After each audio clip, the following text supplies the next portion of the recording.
All right, Sean Zittel here with Vito Mielnicki Jr. fighting on the Canelo-Munguia Undercard, and with a lot of momentum coming into this fight. 4 knockouts in a row, taking on Ronald Cruz, who's taking on some good guys in the division like Xander Zayas. Vito, what's going on, man? Nothing, just training down in Houston with Ronnie Shields and my other coach Anthony Carr, getting good work in. About a week out from the fight, so we're locked in, ready to go. Watching you and the improvements you're making, wanted to ask you about the transition between looks and stances. You'll come out with the right hand here and the lead hand a little low, and then quickly pick it up at certain moments, certain ranges. I hmm know, I know, guys do that, like Canelo does that. What could you break down to the fans, and to me about what those transitions are about and why the hands go up at a certain point and come back down and all of that? Yeah, I would think you nailed it right on the head. It's your distance, where you are in range. Are you in range to be hit, or like you in punching range? So when you enter that no fly zone, those hands got to come up. You know what I mean? So, but when you're outside of range, I guess you could be a little bit more loose using your legs, and you could be a little bit more free with your hands. But yeah, it all depends on your range and where you're at in terms of your distance from your opponent. I feel like.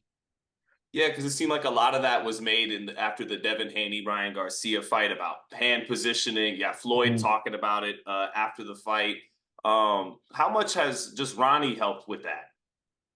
Yeah, for sure, and I think Ronnie's helped that a lot. But just I tell everybody, Ronnie is very consistent and he does everything repetition, constantly evolving as a fighter in terms of my defense, my offense, and my ring IQ. Just because when you're in there every day with the guys that he has in the gym, and also just with a mind like Ronnie, you're growing constantly each and every day. So Ronnie has helped me. Obviously, I feel like everybody has seen it, but throughout my last few fights, but um, both inside and outside the ring for sure. I know you did a lot of rounds with Jamal Charlo, getting ready for that last fight. Still getting rounds in with him, or who are the guys you're sparring with in the gym? Yeah, so I've been sparring with Ioannis Tellez, Andreas Kasarakis, Lorenzo Simpson, um, Jahai Tucker. I got some rounds in with Marquise Taylor. So a lot of great work down in Houston. Nothing but great work. So I'm getting the highest level of work inside sparring on the floor, and like I said, constantly repetition of fundamentals with Ronnie. So yeah, I'm in a great position, and I'm blessed to be where I'm at.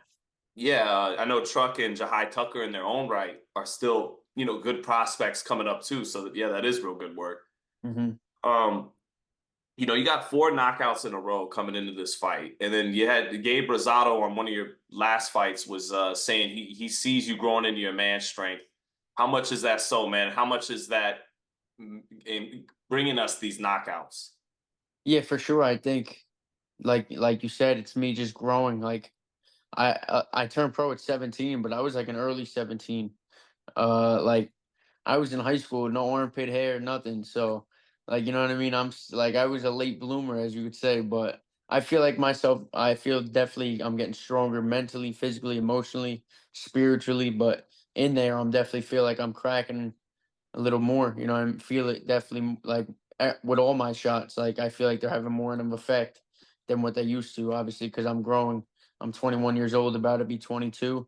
So, yeah, I guess that has to do with my growth as a man, but also as just me staying in the gym and just constantly working, staying locked in on my craft. Taking a loss in boxing just seems very difficult to go through for any fighter. How's it feel to really have momentum going forward again since from 3 years ago fighting the Martin loss? Yeah, for sure. Definitely have momentum, but that loss, I mean, that'll stick with me because I learned lessons in that fight that I'll take with me for the rest of my career. And that feeling that I felt that night, you never want to feel that feeling again. You know what I mean?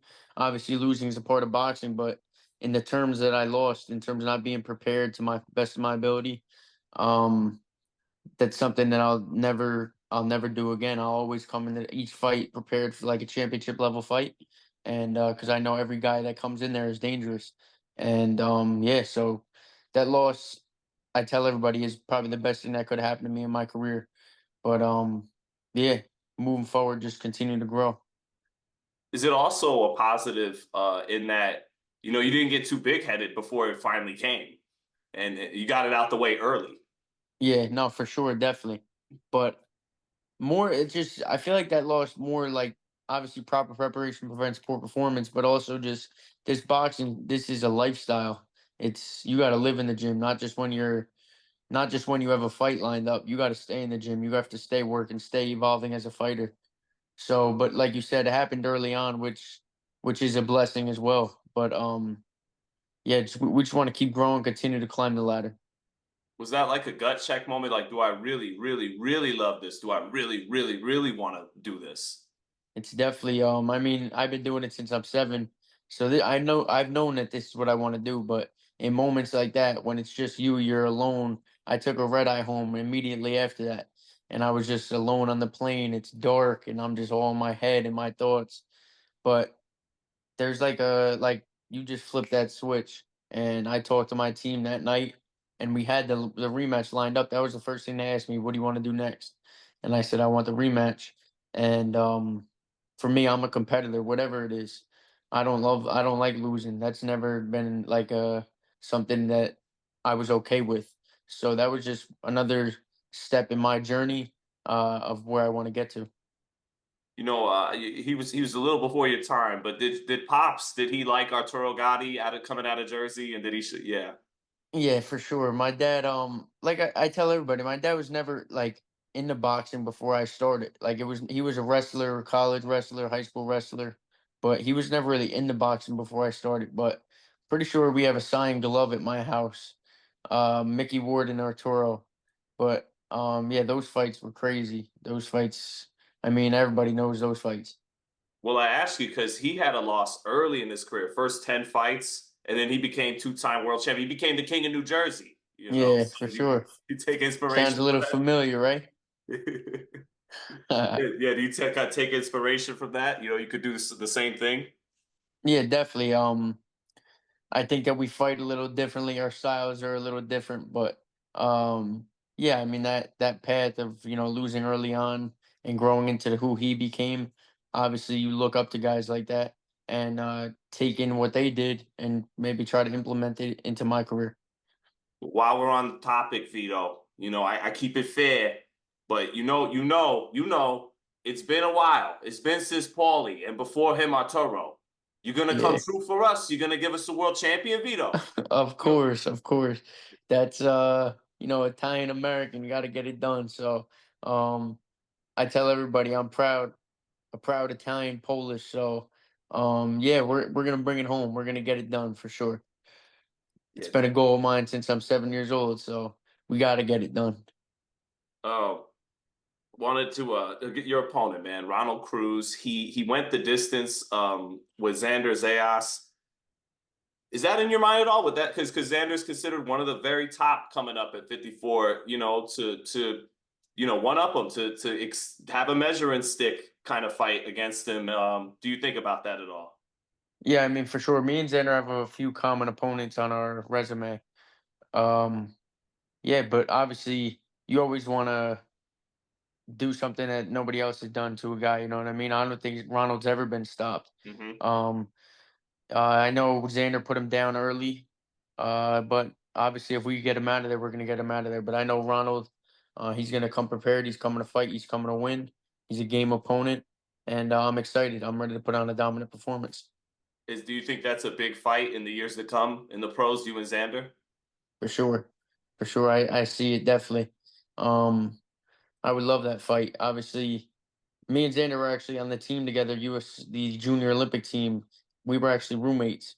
Yeah, coming up. But Xander's cool people, but obviously paths cross, and I could see that fight happening in the future for sure. You guys ever joke, hey, we'll fight for millions of dollars one day? Watch. We never, it never really came to my mind. He was a little smaller than me at the time, or maybe I don't know if he was bigger or smaller than me, but never really crossed our minds or anything. But yeah, I could definitely see it happening. It's definitely see it happening wherever, maybe on the East Coast, Vegas fight, but for sure a big night of boxing for the both of us. Well, thanks, Vito. Just want your final words on the Ronald Cruz fight on the Canelo card, and anything else you got to say to boxing fans. Thank you, Vito. Yeah, everybody around the world supporting me. I appreciate all the support, the love. Expect a dominant performance on May 4th. And I'm excited to see that main event as well. It's a all-out Mexican war. Probably go down in the history books for sure. So everybody tune in, buy your pay-per-views. I think I'm on the Prime Video portion, but yeah, you don't want to miss it. Thanks, guys. Have a good one. Thanks, Thank you. Sean. Thank you, Sean.